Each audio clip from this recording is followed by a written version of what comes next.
So bago po tayo nagkaroon ng malalim na pag-aaral pagdating po sa katuruan ng ating simbahan, isa po ako at ang buo kong pamilya na occult practitioner.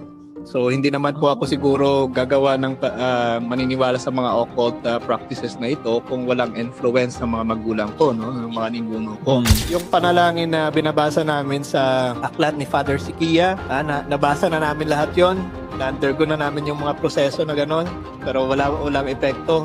Grabe, hindi pa rin mapalis yung mga demonyo sa katawan ng na-process. So, in the name of the Father, and of the Son, and of the Holy Spirit. Amen. Lord Jesus, we are so thankful and grateful for this day. Maraming salamat po sa araw na to with Brother Dance Oberio. Today, Lord, we lift up to you our fellow brother right now. Lord, grant him all the grace that he needs right now, the wisdom, the knowledge, the courage that he needs right now. Empower him with the Holy Spirit, Lord, right now, that he will be a testify of your love, your grace, and your freedom. Lord, today, sa lahat po ng mga nakikinig ng magiging story ni Brother Dance, I know, Lord, na gagamitin mo to para pukawin ang kanilang mga puso at isipan.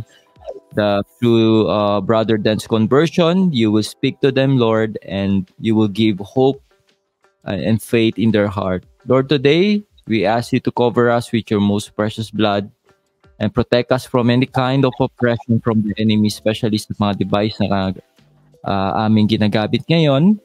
And we also ask for your protection for our family.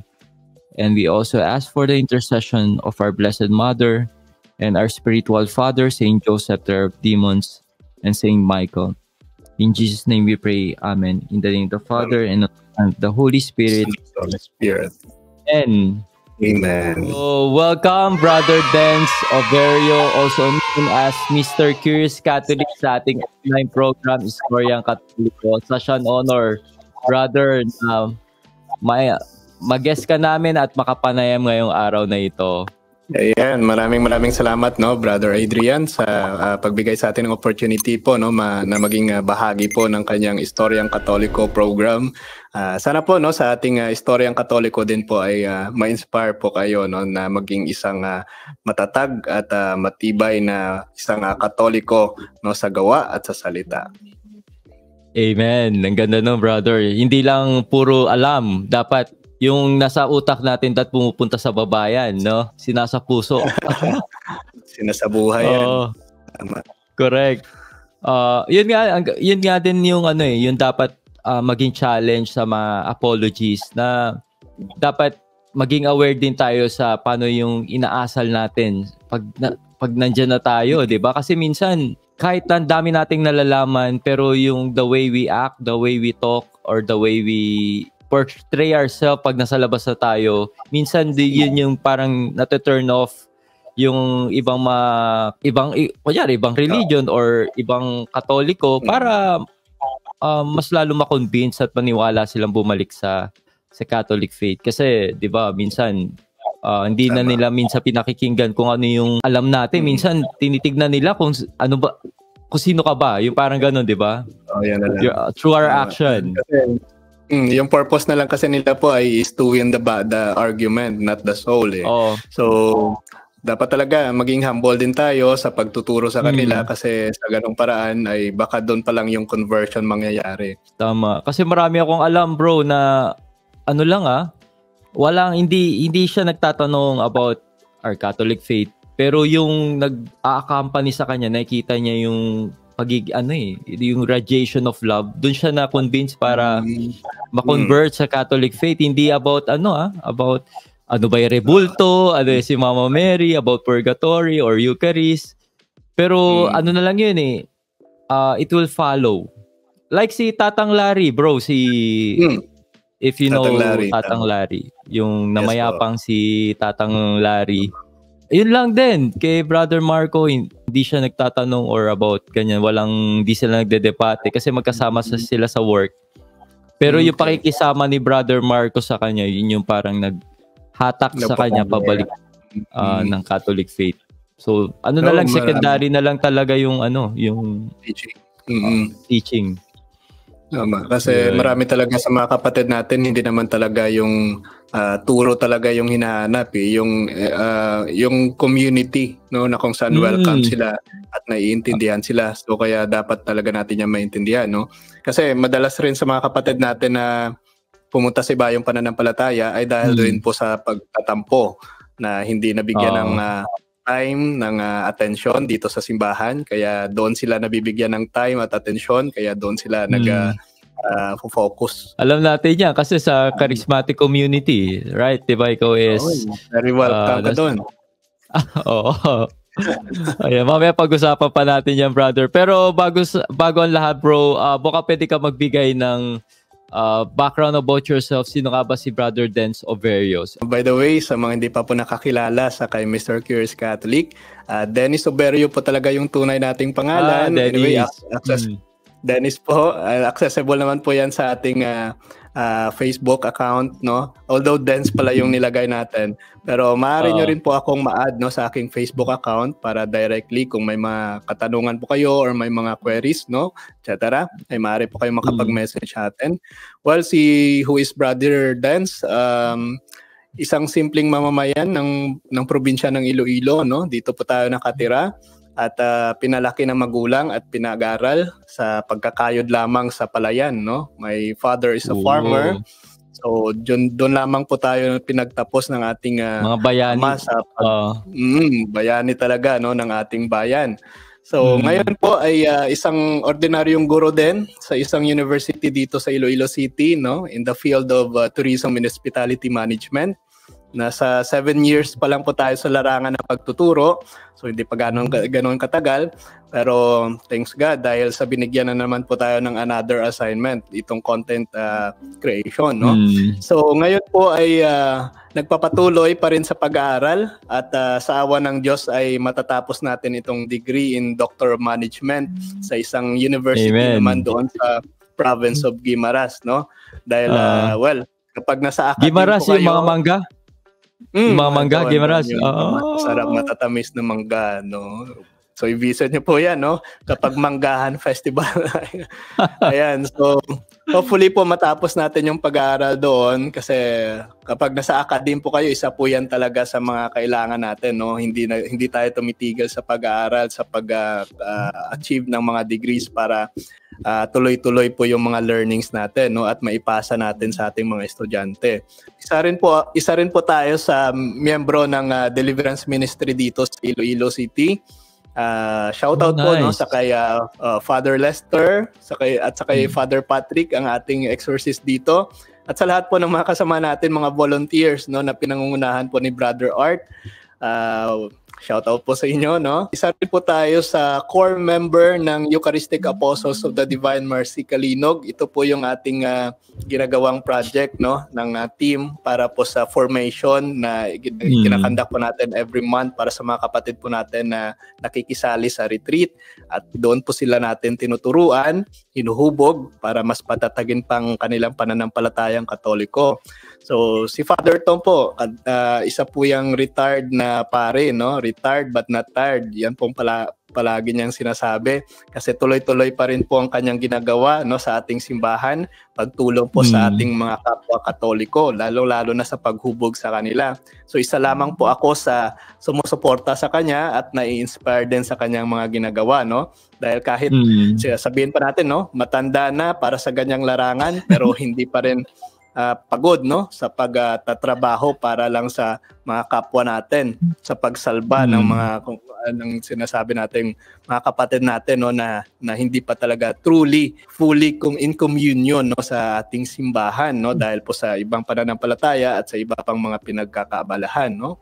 So yan po, no, kabilang din po tayo sa Brother Adrian sa isang maliit na ministry, yung Flock of the Divine Mercy doon sa Roa City, na kung tawagin po namin ay Armor. Ito talaga yung aming eskwelahan, no, pagdating po sa apologetics. Armor kasi apologetics and the research ministry of the Roman Catholic Church, yun po yung kanyang kahulugan. So doon talaga tayo nag-aaral, no, hinuhubog, no, with Brother Dwayne, aming teacher doon, at sa mga kapatid din po natin, no, na nakikisali doon, no, sa iba't ibang parte ng Panay, from Aklan, no, at marami pa po. Hindi lang po sila mga content creator. Ilan lamang po nag-i-engage sa mga ganitong gawain. So dito po tayo mas nahubog sa pag-aaral ng ating pananampalatayang Katoliko at sa pagdepensa nito. Kaya nagkaroon po tayo ng maayos na foundation sa pag-evangelize ng kapwa nating Katoliko through social media. At ito nga po yung Mr. Curious Catholic. Mamaya pag-usapan natin yung mga pinagagawa mo na yan, bro. Curious ako, bro. Di ba yung father mo is naging farmer? So inabutan niya ba yung 20 pesos na bigas? Namatay na lang po, hindi na nabutan eh. 20 pesos ata yung isang supot. Hindi yung bigas. Ever since yung lifetime niya, hindi niya inabot 20 pesos per kilo. Hindi nangyari yung 20 pesos. Ang kanin siguro, bro, nangyari nga talaga yung kanin. Yung kanin. Pero yung per kilo, hindi pa nangyari. Per kilo, hindi pa nangyayari. Oo. Sa dami ng ginagawa mo, single ka ba or married? Yan po, soon to be married. This coming June, invited po kayo, wow. Nice. This coming June po ay magsisettle na po tayo. Kasi medyo matagal na rin yung in relationship, almost 9 years na. Wow. Almost 9 years na hindi pala 9 years. Ka-level na namin yung Katniel. Naghiwalay na ngayon yung Katniel eh. Kasabay pala namin yung Katniel, 11 years pala, tama. Nagkahiwalay na sila pero kami pa lang magpapakasal pa lang. Nice, galing. Congrats, brother. Yan nga dapat masyadong yung mga natin, 'di ba, yung mga Pilipino masyadong nakatingin sa mga celebrity couple sa relationship. Pero bakit 'di ba masyado silang hopeless romantic, 'di ba? Yung ang daming mga Pilipinong ganyan. Pero kung titignan nila yung paligid, ang dami-dami mga inspiring couple na hindi naman kailangan maging celebrity pero pinamumuhay nila yung in a God's way kung paano i-handle ang isang relationship. So, yan, di ba? Katulad ni Brother Dens. So, ano sikreto para magtagal sa 11 years? Well, kung lalaki ka, dapat ikaw talaga yung nakakaintindi. No? Kasi, syempre, dapat natin i-consider na yung babae ay, kumbaga, imbalance yung, bang tawag nila dyan? Yung hormone. May mga hormonal imbalance. Parang nasa Mars sila eh. Di mo maintindihan. Nasa Mars, yan. Minsan nasa Earth, minsan nasa Mars. So, kaya dapat, kung lalaki ka, ikaw talagang dapat marunong na umintindi sa kanila. So, ewan ko nga, napag-aralan ko na hindi pa kami nagsasama, no? Pero talagang, yan puro yung mga experiences din ng aking ina. So, sabi niya, well, syempre, ganito si tatay mo. So, dapat yung sekreto para tumagal yung pagsasama nyo ay, well, syempre, yung pagkakaintindihan. Yung isa ay dapat tubig kung ang isa yung apoy. So, dapat hindi kayo magsabay. Parang airbender lang, brother. Snow showing na yan. Pag mga minor decision, si girl yan. Tapos pag major decision, si guy. Ang problema, bro, parang sa lahat ng panahon, puro minor eh. So, wala mo na. Yun lang. Sige lang, okay lang. At least, kung pagpipiliin ka, magsasama kayo na hindi nagkakaintindihan o ikaw na lang yung magpapakumbaba para at least okay yung pagsasama. Mas okay na yun. Congrats, brother. Congrats, galing. Salamat. Blessing kasi pumayag si Father Darwin na siya yung celebrant. So lilipad pa siya. Lilipad pa siya. Pupunta pa siya dito ng Iloilo. So, dalawa yung purpose din. Magkakandak siya ng talk bago yung kasal. Parang sa isang parokya. Isang araw para sa talk. Then pagka next day, magkakasal na siya. Nandito rin si Brother Wendell. Ninong din siya eh. Pinagsama ko na, sabi ko na mag-reunion na tayo. O baka makapunta ka, Brother Adrian. Mas maganda rin. Para mag-reunion na tayo. June yan, di ba? June 10. Mark the date. Hopefully. Pero pagdadasal kita, brother. Pagdadasal kita. Salamat. Dahil hindi biro ang pagpasok sa isang I mean, sa Relasyon. married life. Syempre sa Kala umpisa, ko yung gastos. nandyan yung kasama yun. Kasama yun. Hindi biro, bro. Sige. Kasama yun. Pero worth it naman yan, bro. Basta ano lang, ang palagi ko lang na-advise, basta yung pangkasal nyo, hindi nyo utangin. Tama. Masyadong hindi maganda yun. Nasisimulan nyo ng yung family nyo ng may utang kagad. Yun. Tama. Agree ko po dyan. Okay naman, basta kaya, yun ganun. Diba? Kasi once in a lifetime lang naman yan. Pero syempre, ang pinakamahalaga dyan, yung kayong dalawa, bro. Yung relationship yung dalawa. Siguro sa lalaki, okay lang na kahit simple. Pero sa babae ibang approach. Iba yan. Iba na yung dating. So dapat once in a lifetime. Kaya dapat bigyan talaga ng value. Ba tayo nadamay dun sa sa 299? Ano yun?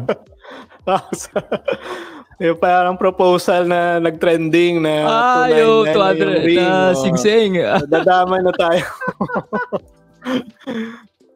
Hindi na tinitingnan yung purpose. Tinitingnan na yung value ng ibinibigay. Yun nga yun. Pero hindi naman siguro lahat. Hindi nakakalungkot.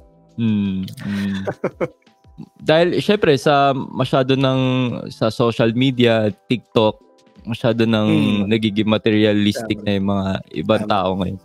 Pero hindi na nakikita yung purpose behind bakit ginagawa yun. Ilan months nyo pinipare yung kasal nyo? Kailan kayo nagsimula? Last year pa. Nagpe-prepare na kami ng mga gamit, unti-unti. Kasi yung isa po yan sa mga tips nila para hindi masyadong masakit, unti-untiin mo yung mga kakailanganin mo sa kasal. Kagaya ng mga souvenirs, ng mga damit. So kung liba sa pagkain, mag-ano ka na, mag-prepare ka na ng baboy.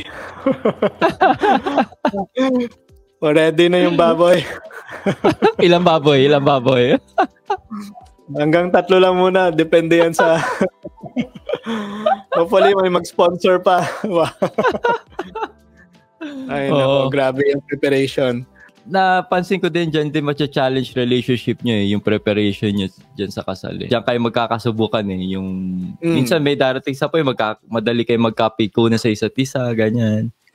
Or basta yung teamwork. Diyan yung makikita yung paano yung teamwork nyo, paano kayo nag-uusap. Pero mas pakikilala nyo isa't isa dyan. Buti nga po yung content creation, doon tayo mas nakakakilala ng mga tao na hindi talaga natin nakakasalamuha personal, pero through online dahil po sa sumusubaybay sila at dahil sa nagko-connect sila sa iyo. So at least mostly nga po ng mga ninang at ninong ko mga sa online lang Sa online ko lang nakilala pero ano yun? Talaga. First time mo lang sila makikita o nakita mo na sila? Through chat lang, through chat.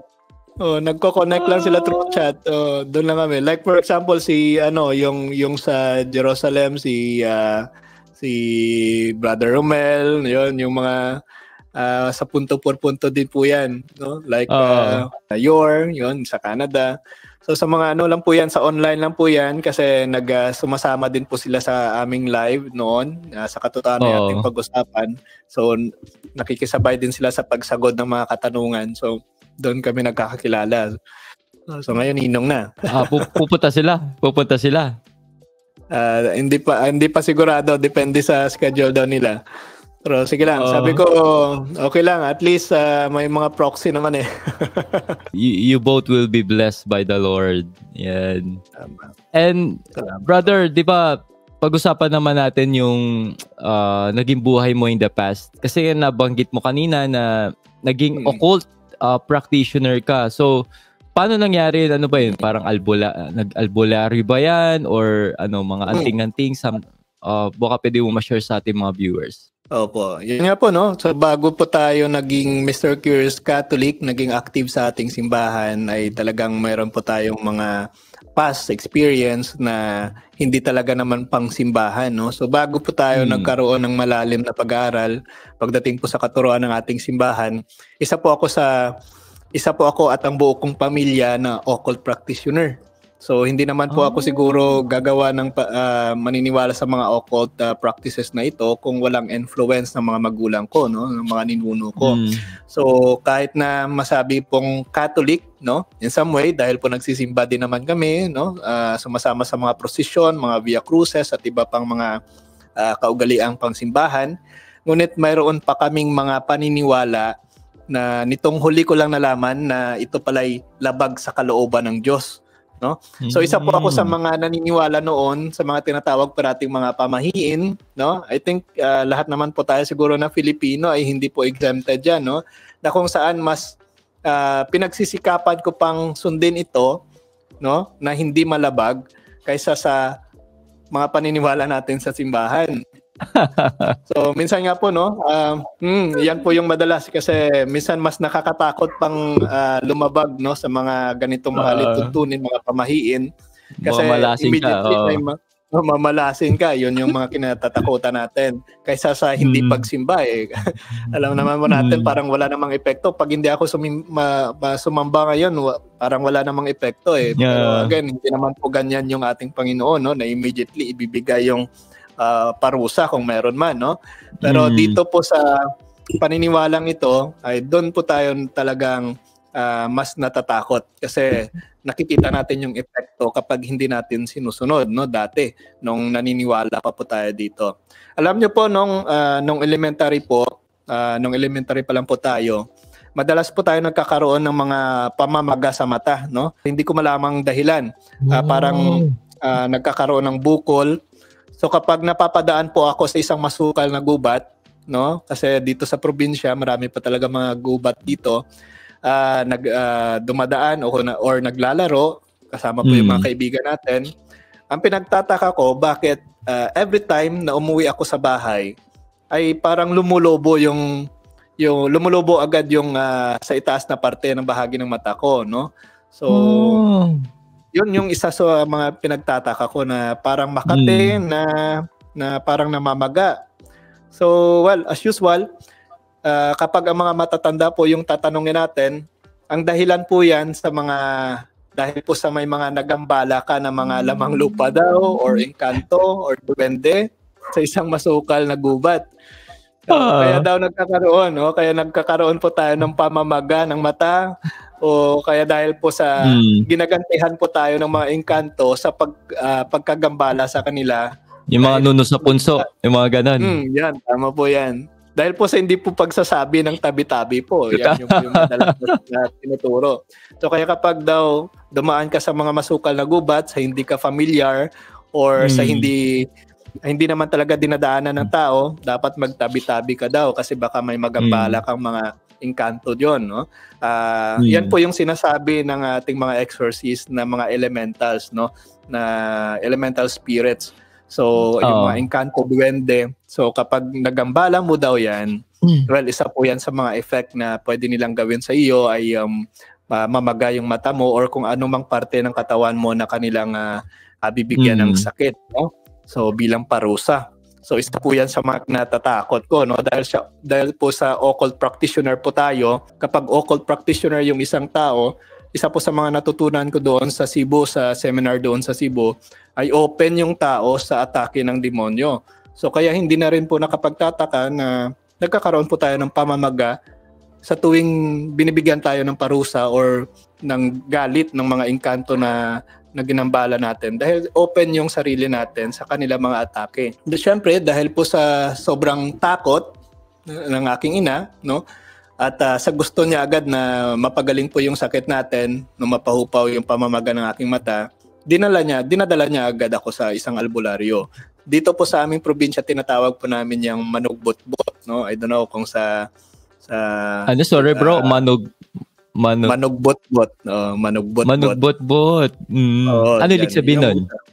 Makikilala mo po yan sa kanilang pamaraan. Yung manugbot-bot, isa po itong uri ng albularyo na gumagamit po ng dahon para kunin ang mga bagay na itinatanim ng engkanto sa iyong katawan, no? Or ng isang lamang lupa sa iyong katawan. Like for example, yung pamamaga sa iyong mata, kaya yan namamaga dahil nilagyan niya ng engkanto ng isang bagay, no? Halimbawa, yung mga bato, yung piskil ng kahoy, yan. So every time pumupunta po kami sa albularyo, at isa po sa naging rason na mas naniwala ako sa mga ganoong pamamaraan dahil every time pumunta po kami doon para magpagamot, may mga nakukuha talagang mga maliliit na piraso na bato sa aking mata, no? Wow. Minsan ay skill na kahoy. So, gamit niya yung dahon, nilalagay niya sa kanyang bibig. I don't know kung nandoon na ang kahoy or ang bato. I don't know, pero hindi naman siguro kasi hindi yan naman siguro diyan na ilalagay sa kanyang bibig, no? Kasi marami pang mga pasyente ang nakapila eh. So, nilalagay niya sa kanyang bibig yung dahon at saka itatapal sa parte ng katawan mo na may sakit. So, sa akin, sa mata, itatapal niya yan at hihimas-himasin niya. Pagkakuha niya ng dahon, nakukuha na yung bato at saka yung piskil. May laway-laway niya pa yun, no? May laway-laway pa niya. Pero syempre, para gumaling ka, dapat ano mo yan, no? Ay hayaan mo na. Now, yun, nakadepende po yung bagay na nakukuha sa lugar na napupuntahan din ng isang tao.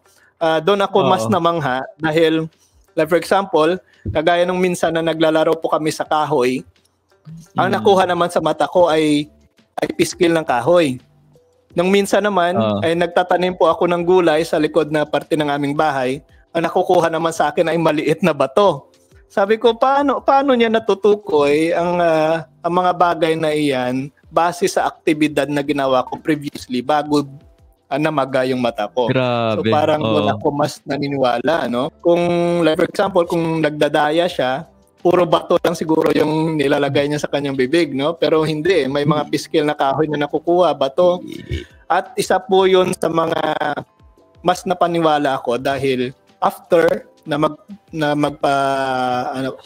magpa-albularyo ka para maggamot, ay naaalis po yung pamamaga ng aking mata. So pagka next day, wala na yung pamamaga. So talagang doon po naging dependent na ang aming pamilya sa albularyo dahil din po sa instantly na ibibigay yung remedy, no, sa mga sakit na iniinda natin. Kasi mahirap din noon yung pamilya namin, walang panggastos, no, sa hospital. So doktor, hindi rin natin masisisi yung mga magulang natin na walang panggastos sa hospital, kaya doon sila sa mga albularyo, no, na mga doktor din kung ituring, no, sa probinsya na nagbibigay ng healing, ng kagalingan sa mga sakit natin.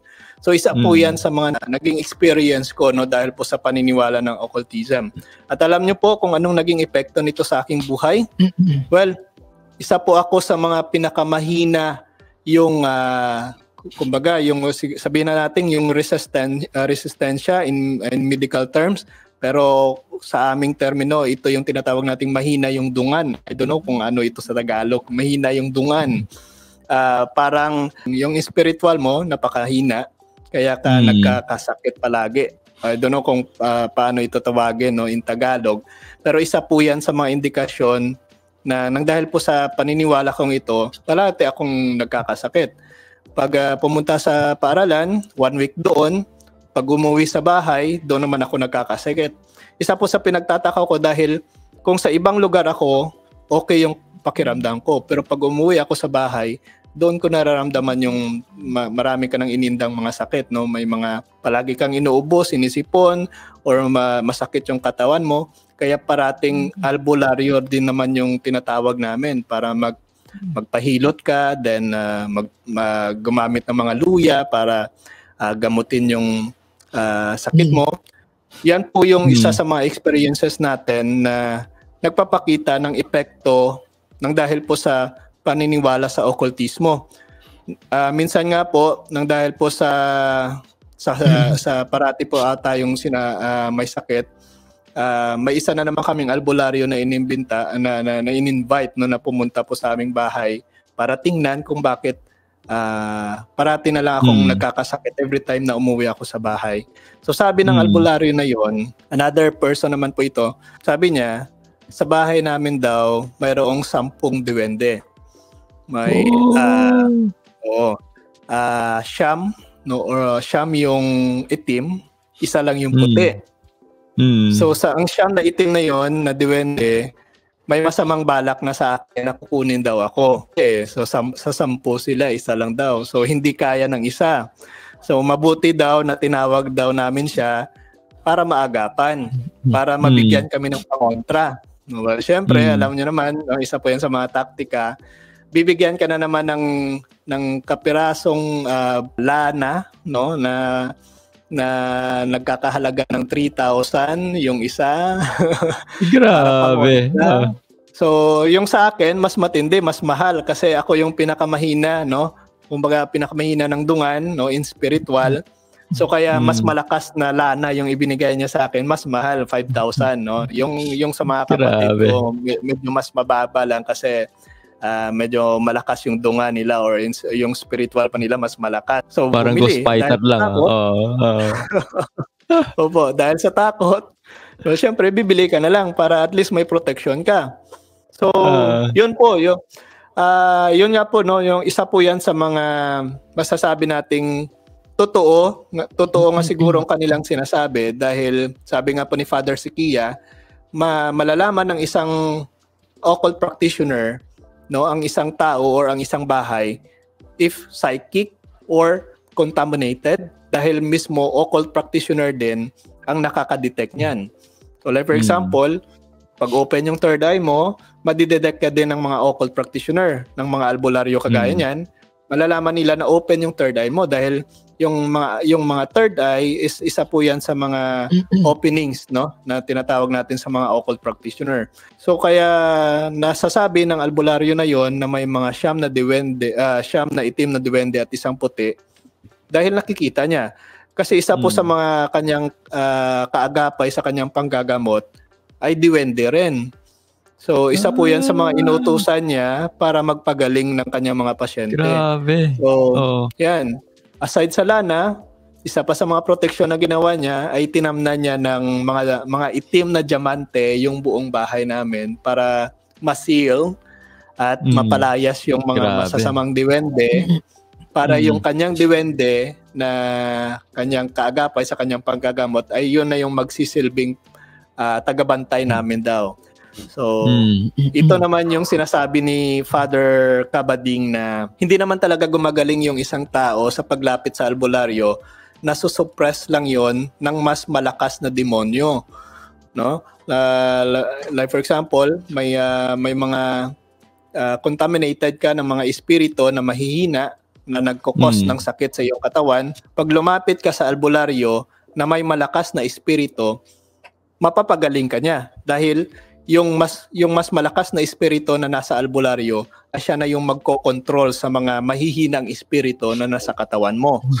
So hindi ka naman talaga daw actually nagagaling, pero nada-divert lang 'yon, naka-cover up lang 'yon ng mas malakas na demonyo. Pero sa huli, bibigyan ka na naman ng panibagong sakit. Dahil po sa contaminated na yung bahay namin, marami ng mga rituals na ginawa yung albularyo. Hindi naman talaga nabago yung sitwasyon eh.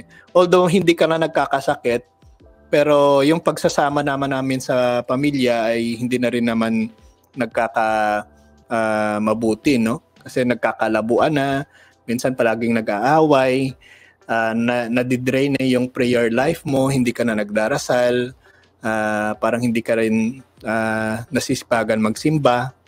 So yan po yung mga epekto na na-notice ko noong occult practitioner pa tayo, no? Tinatamad ka magbasa ng Biblia. Yan.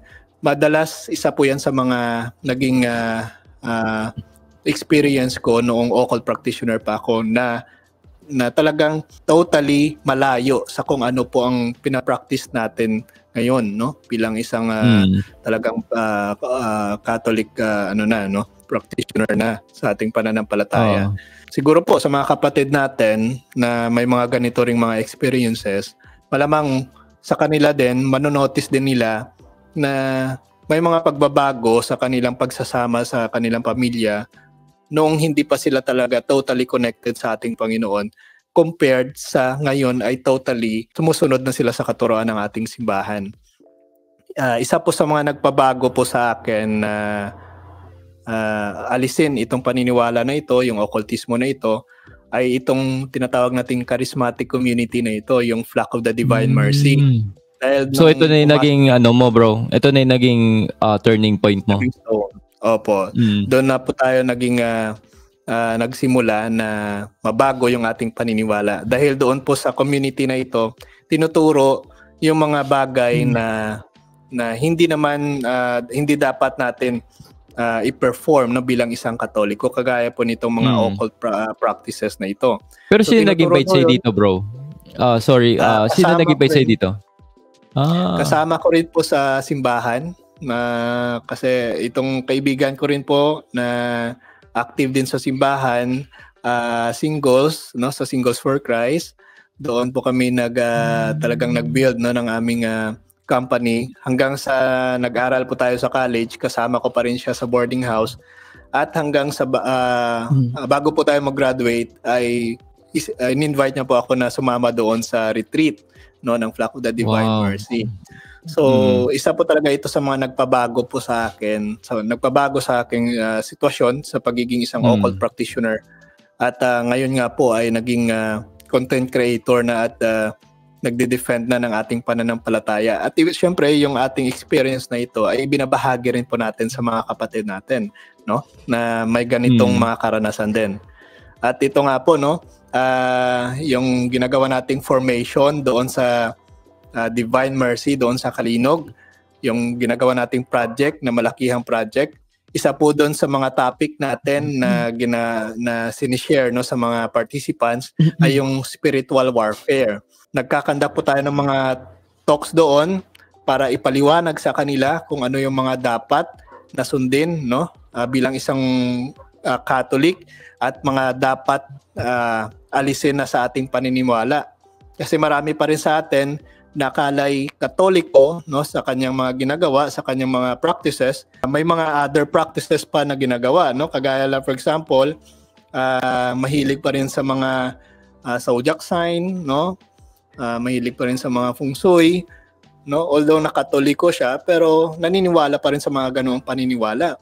So isa po yan actually sa mga magiging rason na tinatawag po natin na hindi tayo magiging totally connected sa ating Panginoon because of that sin of syncretism na tinatawag natin sa simbahan. No? Pinagsasama natin yung dalawang pananampalataya, pinaghahalo natin. So mortal sin pa rin yun kung ituring. Isa pa rin po yan sa mga deception no, ng kalaban natin. Number 1 commandment yan yung dinalabag yan. First commandment sa ating Panginoon. No? Pero kapag may iba pa tayong paniniwala or pinaniniwalaan, again, our God is a jealous God. So dapat siya lamang ang dapat nating paniwalaan, no? Iba na po 'yan sa mga dating argumento ng mga kapatid natin na sinasabing magsiselos na yung Panginoon dahil may mga ribulto kayo, dahil kayo nanalangin. Hindi po 'yan, no? Alam na alam namin mga Katoliko ang ginagawa namin, at alam na alam namin ang aming sinasamba, no? Ang iisang Panginoon lamang, no? Ang Diyos Ama, Anak at Espiritu Santo. Ibang sitwasyon na ngayon, no? Kumpara noon. So, syempre noon siguro, isa po yan sa mga nagiging rason na magsiselos ang ating Panginoon dahil ginagawa mong Diyos yung kahoy.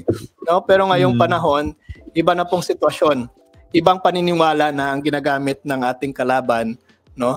Si Satanas, para ma-deceive po tayo.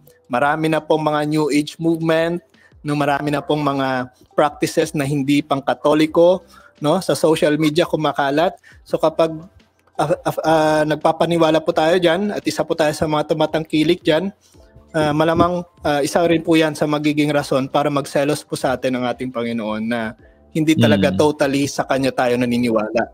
May hinahalo pa tayong paniniwala. So, delikado po yan. Brother, di ba sabi mo, nabanggit mo na nung nalaman mo lahat, instantly na open kagad ka yung correcting yung mga occult practice. Kasi di ba, usually, pag mga ganyan, yung iba, wala namang mawawala ganyan. Yung parang ganyan. Tama. So, wala ka ba resistance sa mga panahon na yun? Kasi, syempre, isa rin po tayo sa mga biktima noon ng mga katuruan ng ating mga ninuno, no, ng ating mga magulang. Yes. Kasi wala pa tayong muwang kung ito ba talaga yung tama na katuruan o na sinusunod natin. So, kaya sumusunod lang tayo. Pero nung formation na yon, nung retreat na yon, na nakisali po tayo sa Flock of the Divine Mercy, doon talaga inisa-isa na yung mga ganito, yung pagpunta sa albularyo, yung mga pamahiin ay hindi katuruan ng simbahan at dapat hindi tangkilikin. At ito ay talagang isang malaking kasalanan sa ating Panginoon. Kaya doon ko nabuksan yung aking isipan, yung aking sarili. Well, syempre dahil siguro sa ano pa tayo, no? Bata pa tayo pagdating sa mga ganoong paniniwala, kaya madali po tayong ma-deceive. Pero open din po yung sarili natin sa mga correction, no, kapag may mga taong nagtuturo na sa atin. I think that's a grace of God, no, na mapunta tayo sa ganoong community para maturuan tayo at maging instrumento din naman para maituro din po sa mga kapatid natin. Amen. Yan po. So after nun, kasi di ba sabi mo nga open ka sa occult practice, so ano yung ginawa mong intervention kagad nung nalaman mo yung mga information yun? Isa po yan sa mga ginagawa namin doon sa retreat ay yung renouncement din. So kaya dahil po sa nalaman namin na mali pala yung mga ganoong paniniwala, isa pala yun sa mga dapat nating i-confess at dapat nating i-renounce. So doon pa lang sa retreat may mga ginaganap na confession at renouncement. So napakaganda po ng mga retreat na gano'n, no? Kasi nabibigyan po tayo ng opportunity na lumapit sa ating Panginoon, no, truly sa pamamagitan po ng kanyang sakramento, no, at sa pamamaraan ng simbahan para makat yung connection mo sa mga occult practices. Kailangan i-renounce mo din, no, sa harap ng Blessed Sacrament. Yes, so napakaganda. tama. Yun nga lang, syempre alam naman po natin tayo na bago, pero pagdating naman sa pamilya mo, hindi pa talaga totally mahirap yan. Doon ko talaga na-experience, Brother Adrian, yung sabi ng ating Panginoon, hindi ako nagdala, no, ng kapayapaan, nagdala ako ng espada, no. So magkakasalungat talaga kayo sa paniniwala. So minsan nag-aaway na kami ng paniniwala ng aking ina, kasi syempre isa po yan sa mga nakagisnan niya. Ako naman, isa po yan sa mga natutunan ko doon, no, sa mga talks at kung ano talaga ang turo ng simbahan. So, minsan, iintindihin na lang natin yung mga magulang natin, ituro na lang sa kanila sa pinaka-best na paraan, no, in a humble way para hindi naman ang dating is parang sila na yung tinuturuan, no, na magulang, no, parang gano'n. Talagang mahirap, no, kasi walang propeta na pinaniniwalaan sa kanyang sariling bayan, So sabi ko nga, darating siguro ang panahon na may ibang tao na magtuturo din sa kanila na magko-convert ng kanilang paniniwala. So hopefully I'm praying na mabago rin yung paniniwala ng aking mga magulang, no. Sabi ko, gagawin ko na lang sa action para maipakita kung ano yung magandang epekto na ngayon sa aking buhay. Yung fruits na lang, no. And isa po yan, I think, sa mga na-notice din ng aking ina na. Yun nga usually pag we insist yung nalalaman natin sa mga mahal natin sa buhay, yun nga, minsan nakakasigaw ka, nakakasagot ka, hindi nagiging maganda yung nagiging epekto nun, imbis na makonvince sila, mas lalo mo sila napapalayo. Sasabihin yan bang yan bang tinuturo sa'yo ng community mo, maging bastos? Ayan, tama. Yan yung nangyayari. Nabanggit mo, bro, na naging part ka din ng deliverance ministry ngayon dyan sa... So, paano nangyari yun? Nagsimula po yan, no, dahil sa involvement natin sa Punto por Punto. Naging kasama po tayo doon with the Punto por Punto team, no, ni Father Darwin. Doon po tayo mas nahubog sa mga pagdating po sa mga exorcism na concerns. So, dito po sa amin, parang wala pa kaming naririnig na exorcism ministry or deliverance ministry dito sa Iloilo. So, kaya nagtatanong din kami kung sino ba ang malapitan pag may mga cases na gano'n, na may mga possessed na gano'n. So, hanggang sa pumunta kami doon sa Archdiocese, no, sa diocese para magtanong kung sino. Then, itinuro sa amin yung isang pari na na-meet din namin noon nung namamasyal kami sa isang mall doon sa St. Paul Store.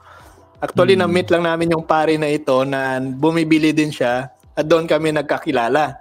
Kaya nagkaroon din ako ng contact sa kanya At ginawa ko siyang may mga retreat na ginagawa sa mga graduating students eh. So siya yung tinawagan ko para mag-conduct ng retreat para sa mga graduating na yon. So doon yung encounter namin ni Father, no? Si Father Lester. Hanggang sa natapos ng mga 3 years ago na.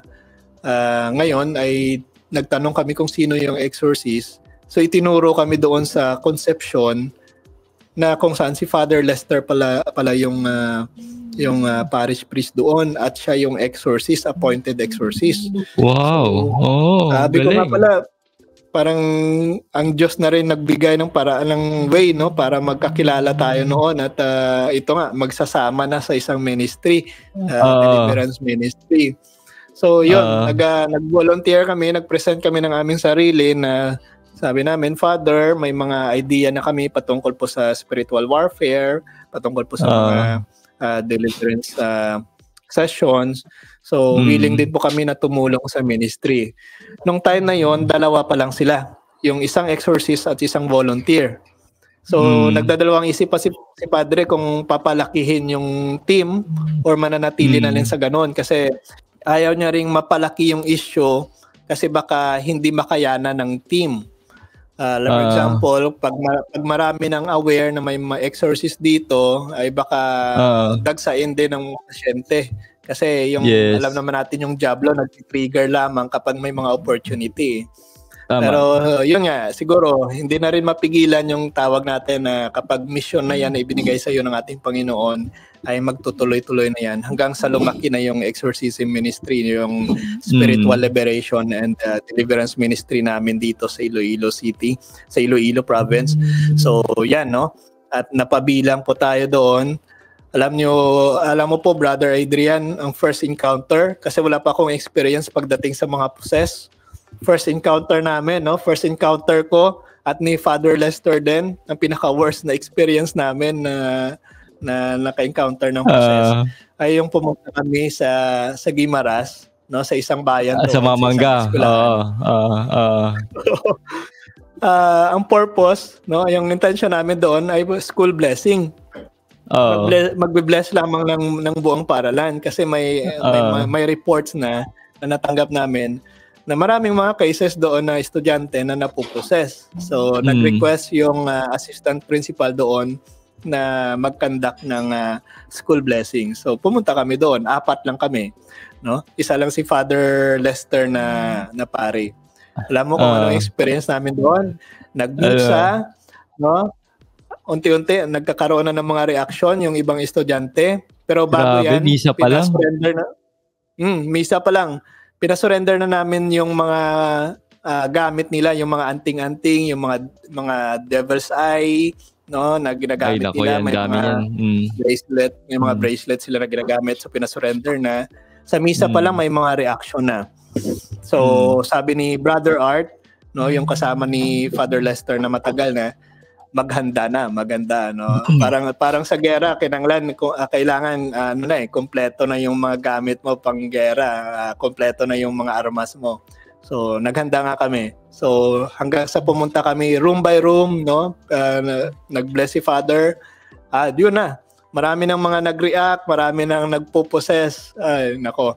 Sa 4 kami, grabe, hindi namin nakayanan kasi 4 kami, mga almost I think more than 15 ang na-possess. Paano namin ito ma-contain kung 4 lang kami? Kasi wala, na-divide na kami. Na pumunta sa isang room kasi may mga nag-react, may mga grabe na, hindi nila makontrol ang kanilang sarili. So doon namin experience yung talagang possess na tinatawag na nag-undergo, na perform talaga yung theory na natutunan mo, na-perform mo, na-apply mo na doon sa pangyayari na yon. Umabot kami ng, I think, almost 4 hours na session. Pagod na, hindi pa rin umaalis. Hanggang sa i-contain na sila sa isang kwarto para at least isang bakbaka na lang. Grabe yung experience namin doon. Pero alam mo kung ano yung nagpaalis sa demonyo, sa head demon na nagpossess sa mga estudyante na yun, kasi 4 na lang sila Meaning 4 na head demons na lang yung natira. Alam mo kung ano nagpaalis sa kanila? Yung kanta na Our Father. Wow. Yun yung parang very solemn na kanta na nagpatigil at nagpakalma sa estudyante at nagbalik sa kanila sa normal. Grabe yung panalangin ng Our Father. Yung panalangin na binabasa namin sa aklat ni Father Sikia, nabasa na namin lahat yon, na-undergo na namin yung mga proseso na ganon, pero walang epekto. Grabe, hindi pa rin mapalis yung mga demonyo sa katawan ng naposes. Pero hanggang sa nagkanta, no? Kumanta na kami ng Our Father, doon pa lang umalis. So hindi natin matutukoy talaga kung sa papaanong paraan ng Espiritu Santo gumalaw, no, sa mga deliverance minister. Dapat talagang may discernment, no? Dapat talagang i-invite natin yung Holy Spirit, no, na siyang mag-guide sa atin kung anong dapat gawin. Kasi hindi naman standard yung basihan. Hindi naman talaga standard yung ginagamit na paraan sa exorcism eh. Nakadepende sa sitwasyon, nakadepende sa lugar. At nakadepende talaga sa grasya na ibibigay sa iyo ng Holy Spirit. Sa Diyos talaga dapat magtiwala. Sa Diyos talaga dapat mag-rely. Amen. Usually, anong preparation ginagawa mo personally pag mga ganyan? May mga encounter kami ng gano'n, kailangan dapat naka-confess ka, no? Nakapag-confess ka. Dapat may bago 'yan, may prayer protection muna kami. So syempre, ina-avoid natin yung retaliation na tinatawag kasi baka nagtataboy tayo ng demonyo, pero pagdating mo naman sa bahay mo, doon ka naman aatakihin ng demonyo kasi hindi ka nag-protection prayer. Alam naman natin mahilig magganti, no? Maghiganti yung demonyo. So kaya tayo na engage sa ganitong mga ministry, dapat talagang protected din, no? Alam natin yung paraan. Kagaya nga po ng sinasabi ni Father Darwin, dapat always cares, no? Cares, no? C-A-R-E-S. Confession, no? Adoration, rosary, yan. Then Eucharist, pagtanggap ng Eucharistia, and then sacramentals. May mga sacramentals tayo na ginagamit. So kapag yan, yung 5 na ginagamit natin, ginagawa natin parate, masisigurado natin sa ating sarili na we are protected. No, nasa grasya tayo. We are in the state of grace and we are under the protection of God. So yun lang. Dapat sa Diyos pa rin tayo magtiwala. Amen. Grabe. And brother, pag-usapan naman natin yung pagiging Catholic content creator mo bilang Mr. Curious Catholic. So, paano nagsimula yung naging journey mo dyan? Ang Mr. Curious Catholic po, yan po yung ating page, ay literal talaga na nagpapakita po ng kung sino po ako, no? Bago po tayo nakarating sa kung ano pong meron tayo ngayon bilang isang content creator, naging curious muna ako, no, sa aking pananampalataya. So yun nga po, balikan po natin doon. Curious talaga sa kung ano ba talagang tunay na katuruan ng ating simbahan, no? And I think lahat naman po tayo ay may malalim na kaalaman na nagsimula sa tinatawag nating curiosity bago po tayo naging bihasa sa isang larangan, no? Curious po ako noon kung bakit kailangan magsimba, no? Bakit taon-taon kailangan ipako si Kristo at taon-taon namamatay siya sa krus, no? Parang bata ko mag-isip na. Bakit nangungumpisal, no? Hindi ko maintindihan yun noon. Bakit hindi pinapayagan ng mag-asawa yung pari, no? Bakit nag-rosaryo? Bakit may mga imahen tayo sa simbahan na wala naman sa ibang sekta, no?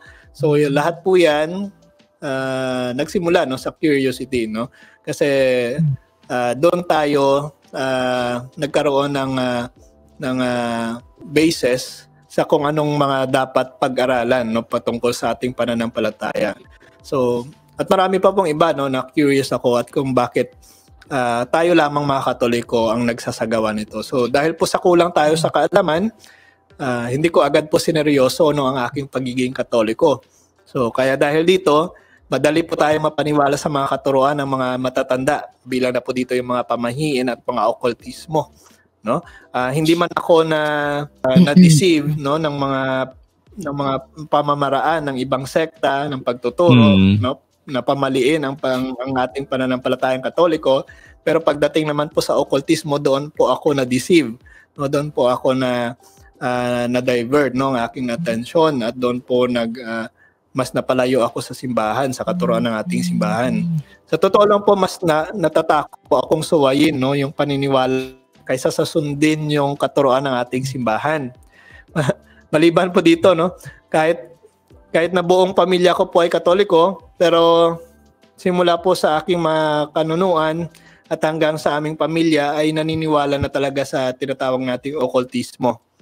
So dahil na rin po sa laking probinsya po tayo malamang, no, ang impluwensya na iyan. Because of my curiosity, no, nabuo po yung tinatawag nating Mr. Curious Catholic. So although yung content natin is more on apologetics, no, ina-apply na po natin yung mga natutunan natin doon sa Flock of the Divine Mercy sa Apologetics Ministry. Pero may mga contents din po tayo patungkol po sa pagdating po sa mga spiritual warfare. Ito naman po yung mga ginagawa natin na pagtuturo in face-to-face basis sa mga formations na ginagawa na namin dito sa Divine Mercy, no? So ngayon po, mostly nang ginagawa natin ay paglilinaw sa mga maling pagtuturo ng mga anti-katoliko sa ating pananampalatayang Katoliko. So ginagawan po natin ng content upang mabigyan po ng linaw, no, at ng tamang turo at upang hindi na po makalason ng isip ng mga kapwa nating Katoliko na curious sa katuruan ng ating simbahan. Dahil po kung hindi natin ito bibigyan ng sagot, marami po ang malalason ng isip, no? At baka maakay pa nila sa kanilang sekta na tatag lamang ng tao. Alam po natin yan. Ika nga, no, sabi nila, kapag inuulit po yung mali, parati po natin yung nakikita, parang nagmumukha ng tama na nararapat talaga na sagutin sila, no? At isa po yan sa malaking obligasyon na maaari nating gampanan, no, dito sa social media na sabayan yung mga ginagawang pagtuturo ng mga kapatid natin sa ibayang pananampalataya upang sirain ang ating simbahan, no? Although hindi naman nila masisira yung ating simbahan, pero ang ikinatatakot po natin dito ay masira yung paniniwala ng mga kapwa nating Katoliko na mahihina ang pundasyon no, pagdating po sa ating pananampalatayang Katoliko. So kaya pasalamat din po tayo dahil marami po ang naglalaan po ng kanilang oras, kagaya niyo po Brother Adrian, na nagtuturo, no, ng mga katuruan ng ating simbahan dahil talagang need na, no, sa henerasyon na ito, sa panahon na ito. So kung hindi natin ito papasukin, sino ang gagawa nito?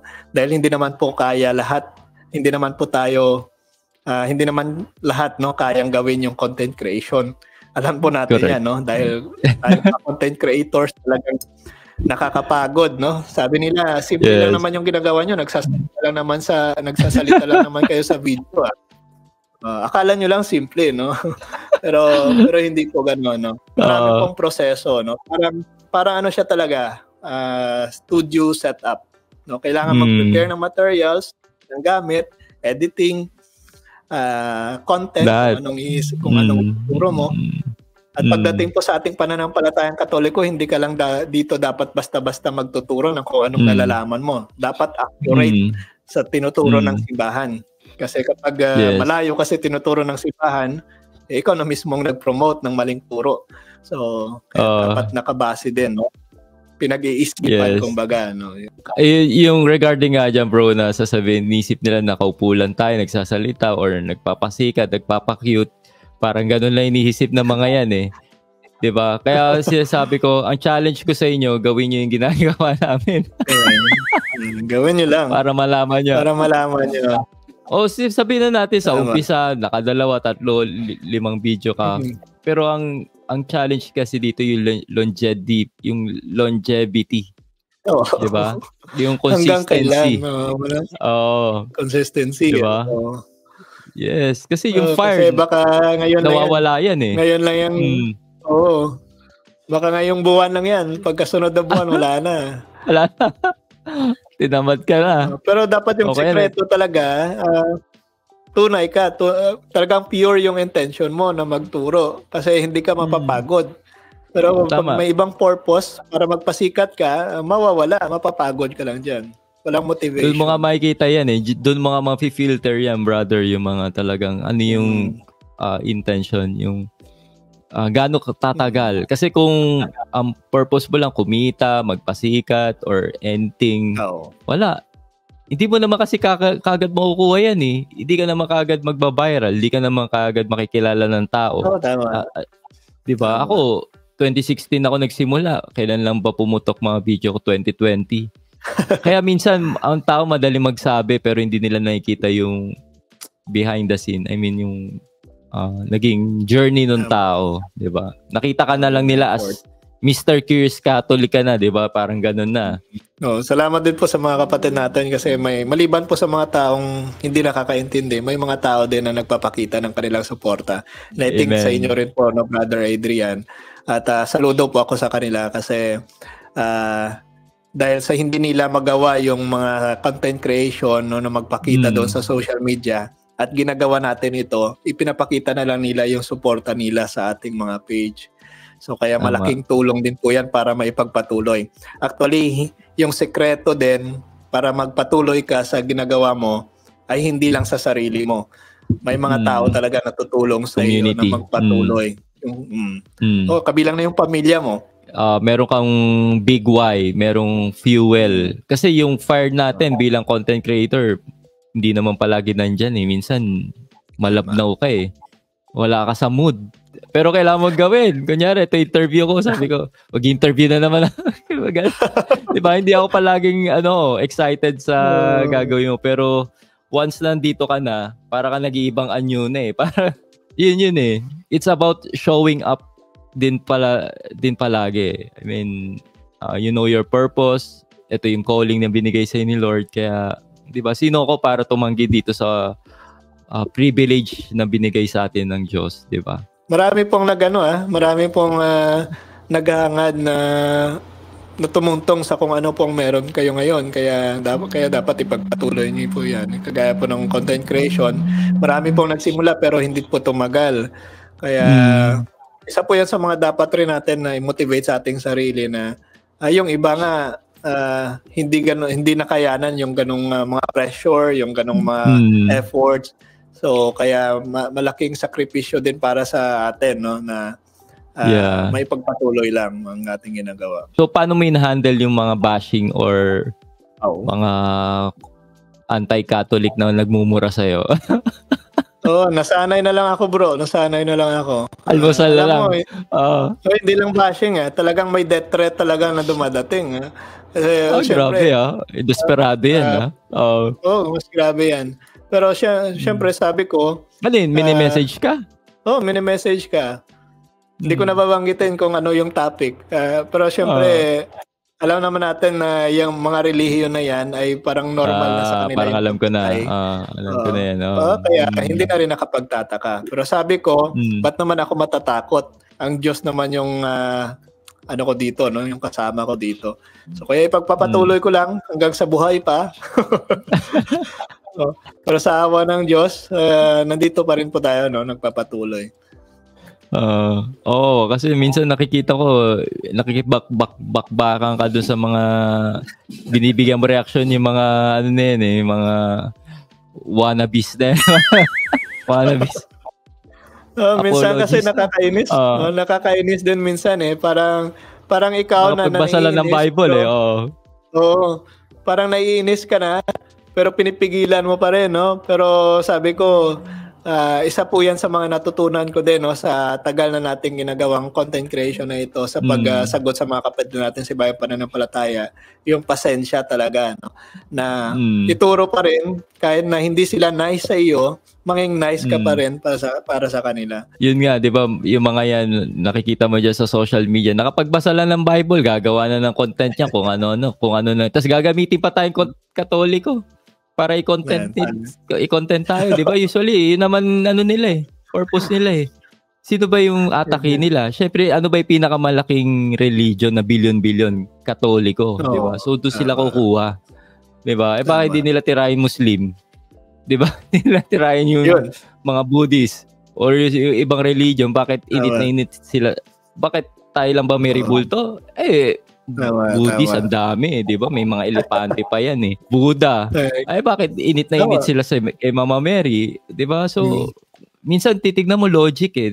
Itong mga to, ginagamit na naman tayong Katoliko. Ganyan.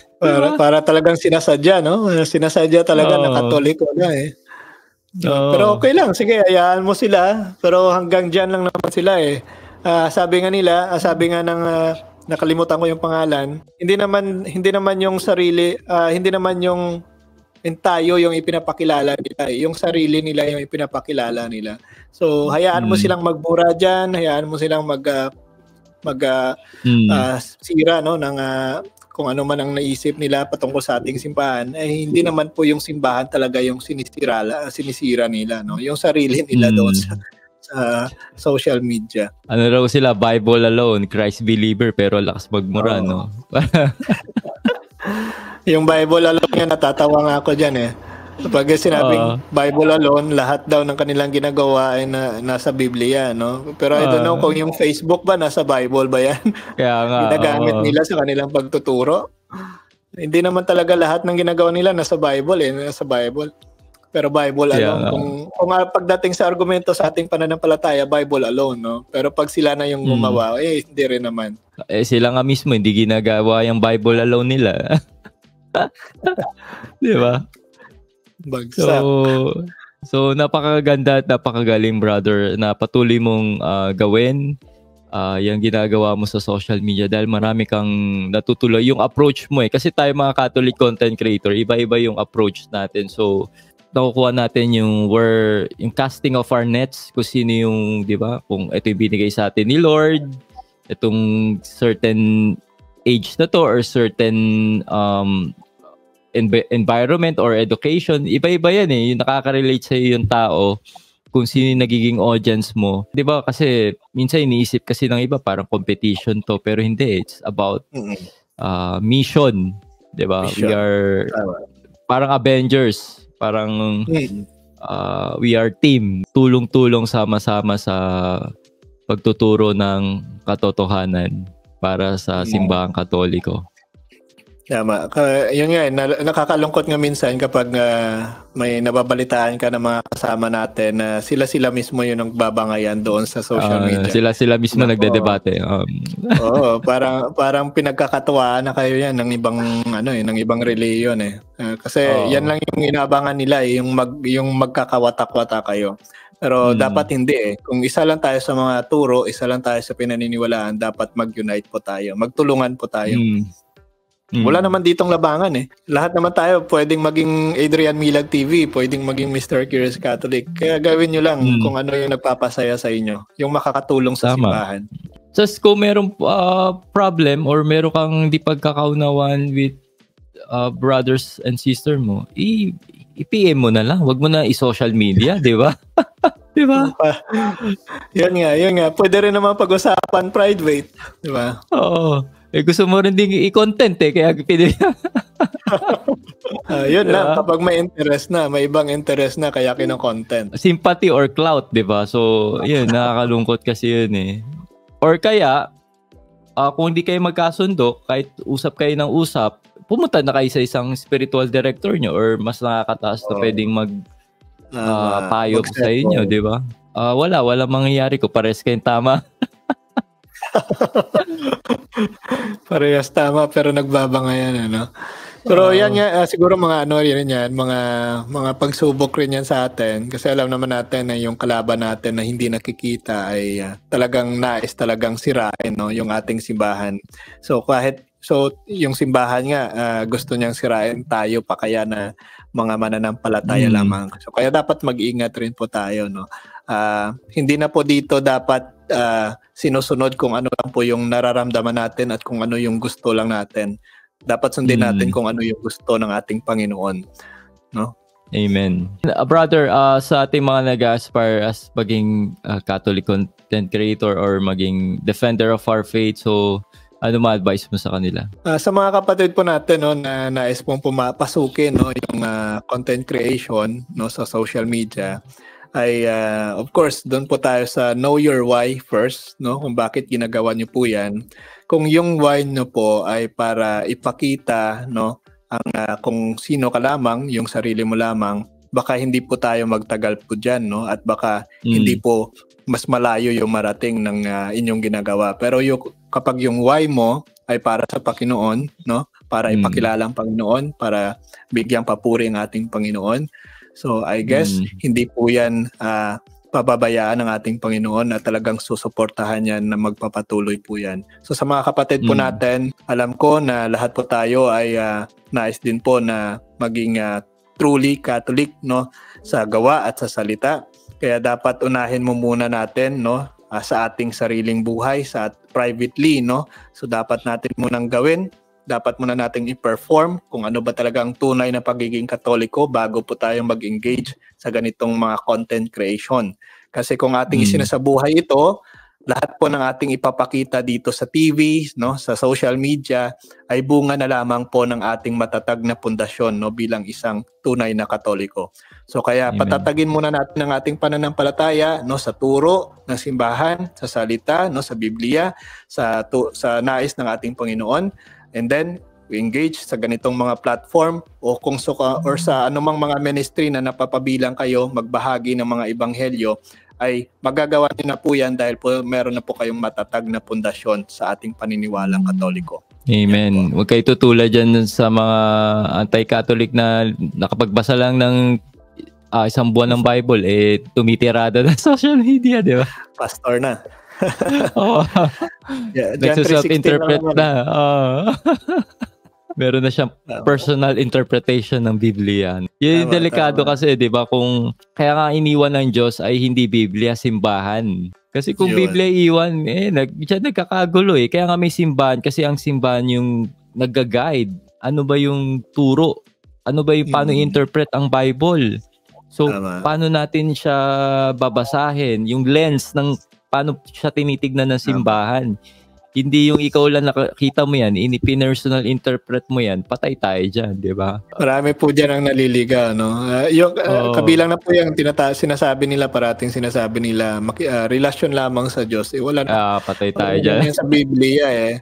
So, sariling interpretasyon pa rin, no? So, yan. Yan po yung napakadelikado.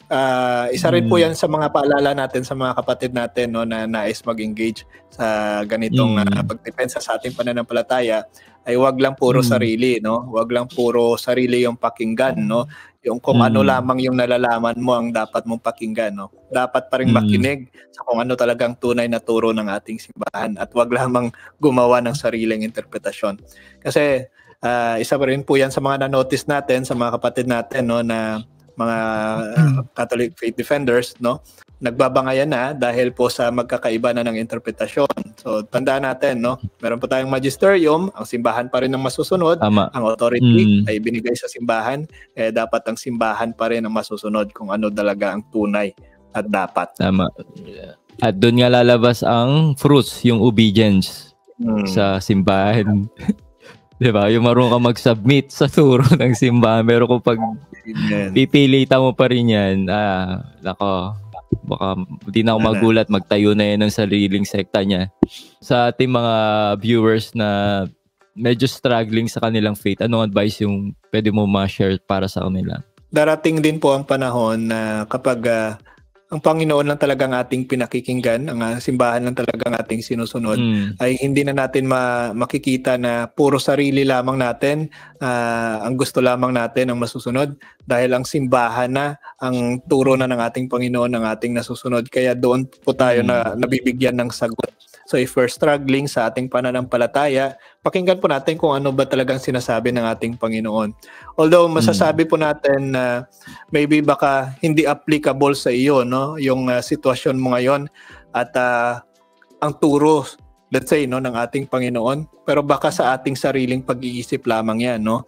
So dapat pa rin natin i-prioritize kung ano ba talaga ang pinaka-intensyon, no, ang pinakaturo ng ating simbahan, ng ating Panginoon, para bumalik po talaga tayo sa tunay na paniniwala, sa tunay na pananampalataya. And then kapag tunay na at nasa tama ng iyong paniniwala at pananampalataya, ay magiging tama na rin po ang iyong mga ginagawa, ang pag-iisip at ang iyong pakiramdam. Hello mga ka-faith, Brother Adrian Milag here at gusto ko palang magpasalamat sa Merchiful team for creating our Catholic merch dito sa Adrian Milag TV merch. Itong magaganda nating merch. Kunyari, ito sinusuot ko yung Our Lady of Guadalupe. At mga ka-faith, sa mga nagtatanong at interested to avail this Catholic merch at marami pa tayong mga katulad nitong mga design, ilalagay ko yung link sa taas or sa baba ng video na to. Pwede kayong mag-avail sa mismong Merchiful Shop at sa Shopee. Ayan, so mga ka-faith, i-avail nyo na yan. Ilalagay ko yung link sa taas or sa baba ng video na to. Thank you and God bless.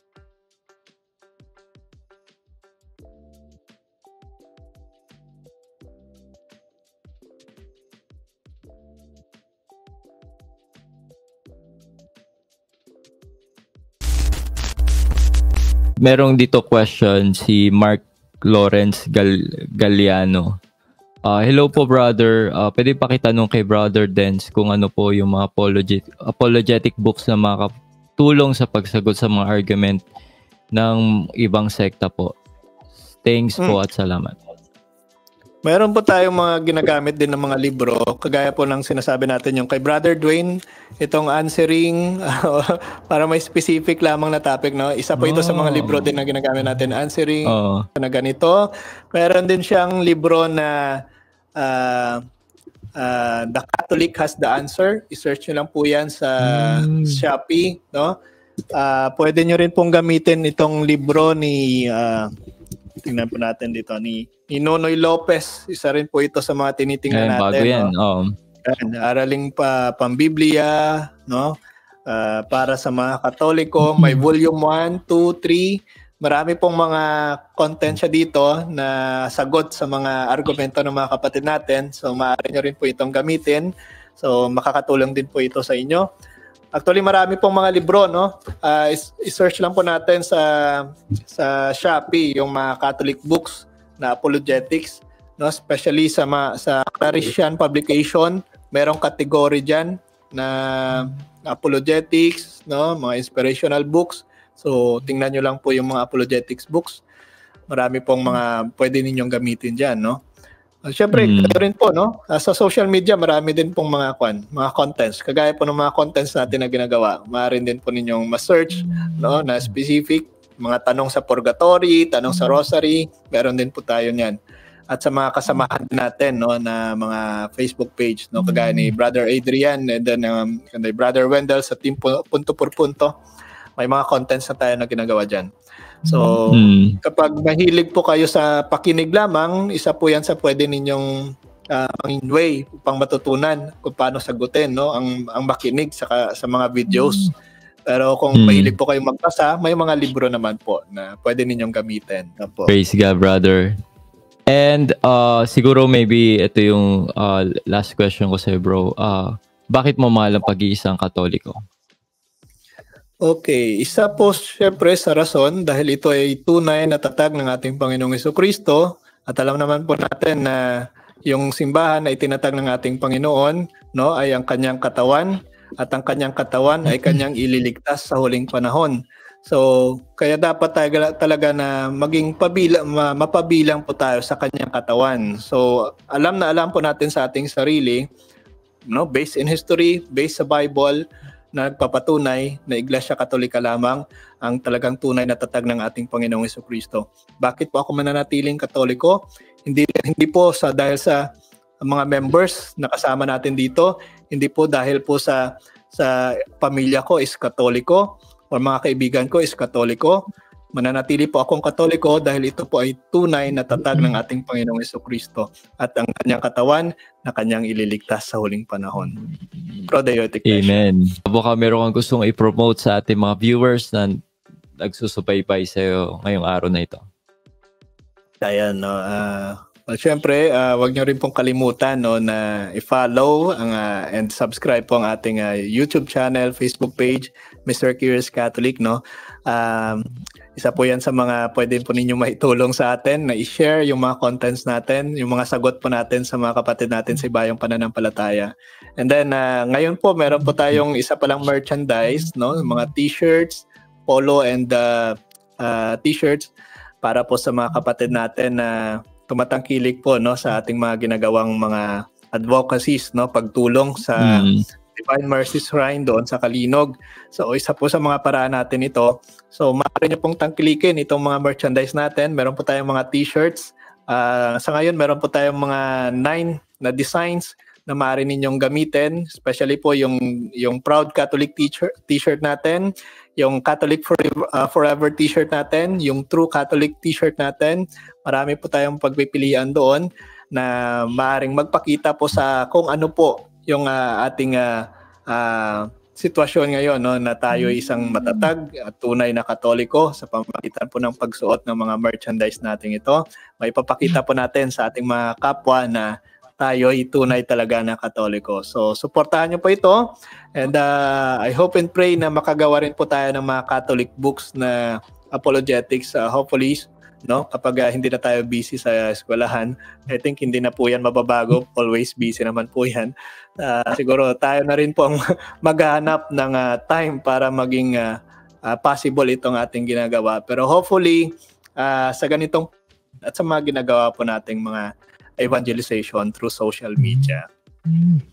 Amen. Ayan, so supportan po natin si Brother Den, si Mr. Curious Catholic sa kanyang advocacy, at mag-subscribe po tayo sa kanyang YouTube channel. Alam nyo kasi mga ka-faith, kung di nyo po alam, mas maganda na parehas natin supportan yung hindi lang yung Facebook, pati YouTube. Kumbaga, Amen. Kasi bilang isang Catholic content creator, sabihin na natin, naka-monetize yung mga ating mga pages and channel. Bilang isang content creator katulad ko, mas nasusuportahan po natin ang isang content creator pag nanonood po kayo sa YouTube niya. Mabibigyan nyo po siya support financially. Kasi ibang mindset kasi ibang Pilipino, medyo crab eh.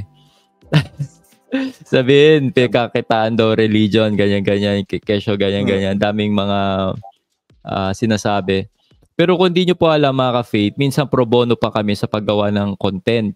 Kasi hindi lang yung effort di ba? Yung money din, dahil may cost lahat ng to. Hindi to libre, hindi to laway-laway lang, di ba? So may costo, may ginagastos dito, pero yung mga content napapanood nyo siya ng libre. 'Di ba? Hindi naman kayo sinisingil pag nanonood kayo. 'Di ba? Medyo tanggalin natin yung mindset na ay pinagkakitaan lang, or kunyari may mga merch na ganyan, 'di ba? Hindi nyo pa alam na yung kinikita dyan sa mga merch na yan ay yan, katulad ni Brother Dens, ginagamit niya sa kanyang mission work. Diba? So, it's a way, parang give and take yan eh. Kumbaga, si Brother Dens nagbibigay ng effort and time niya, sacrifice para magturo sa atin. So, parang yung panonood ng mga content, diba? Yung mga ganyan sa YouTube or sa Facebook, ay yan yung parang nagiging support nyo sa mga content creator. Bilang thank you sa effort na ginagawa nila. Ano lang naman, mindset, 'di ba? Kasi kung nahaluan ka ng inggit, sasabihin mo lang na pinagkakitaan. So, wag gano'n, 'di ba? And iba sa mga anti-Catholic din na sasabihin, pinagkakitaan. Ba't yung mga pastor nyo, 'di ba, nagbebenta ng libro yan? Lakas nga magbenta niyan. Diba? Nagka-issue nga pinag-issuean nung may mga GCash. Ay nako, yung mga pastor nyo nga may mga GCash din eh. Pero hindi naman pinipilit yung tao, no, na magbigay. Again, sa mga nais lamang tumulong. Kasi yan, tama po yan. May mga expenses din po tayo, no, sa paggawa ng content, ng mga contents nito. So, kaya tama. Hindi naman po siguro mga libre yung mga materials natin na ginagamit dito, no? So kailangan syempre dapat rin natin suportahan. Pero again, hindi naman po pinipilit, pero sa mga nais pong sumuporta ay malaking tulong po 'yan para may pagpatuloy po natin yung mga ginagawa natin. Yun mga ka-faith, let's support po si Brother Den sa kanyang ginagawa. And equally, we are nagiging ripple effect kasi yung mga blessing na natatanggap natin kay Lord. Sa ngayon po, yung mga ginagawa namin, yung monthly retreat, ay yan pa lang po yung I think ubos na po yung oras namin dyan kasi dyan pa lang po ay may mga preparations na ginagawa. Pero nagkakandak din po kami ng mga encounter, let's say, sa mga presento, no, sa mga eskwelahan. So, I think almost diyan na lang nagugugol sa mga missions na kinakandak natin.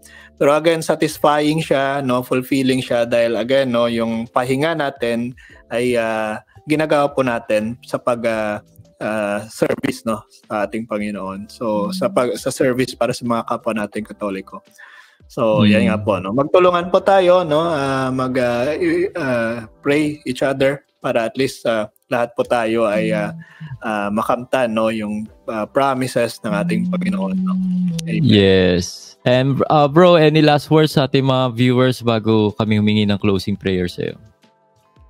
Ayan, sa mga kapatid po natin, no, maraming salamat po sa inyong ibinigay na opportunity sa atin, no, sa kay Brother Adrian, no, sa pag-invite po sa atin na magbigay, no, ng ating istoryang Katoliko din dito at makapag-motivate, no, hopefully makapag-inspire ng mga kapwa nating Katoliko na magpatuloy, no, sa mga ginagawa na pag-evangelize sa mga kapwa natin, pag-engage sa mga ganitong mga platform, no, content creation, ay para at least may bahagi po natin yung tunay na katuruan ng ating Panginoon na talagang iniwan niya, no, bago siya pumunta sa langit.